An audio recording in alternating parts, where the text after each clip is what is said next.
அனைவருக்கும் வணக்கம். நான் அகஸ்திகா மகேஷ், திருவாரூர் மாவட்டம் மன்னார்குடி தொகுதியிலிருந்து வரேன். தளபதி அண்ணாவுக்காக அம்மா எழுதிய ஒரு சிறு கவிதை.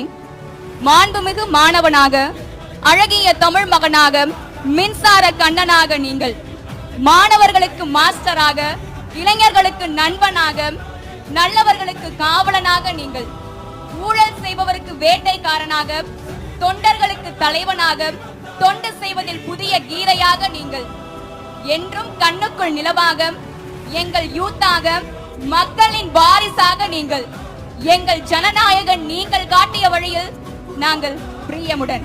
Thank you so much for this wonderful opportunity.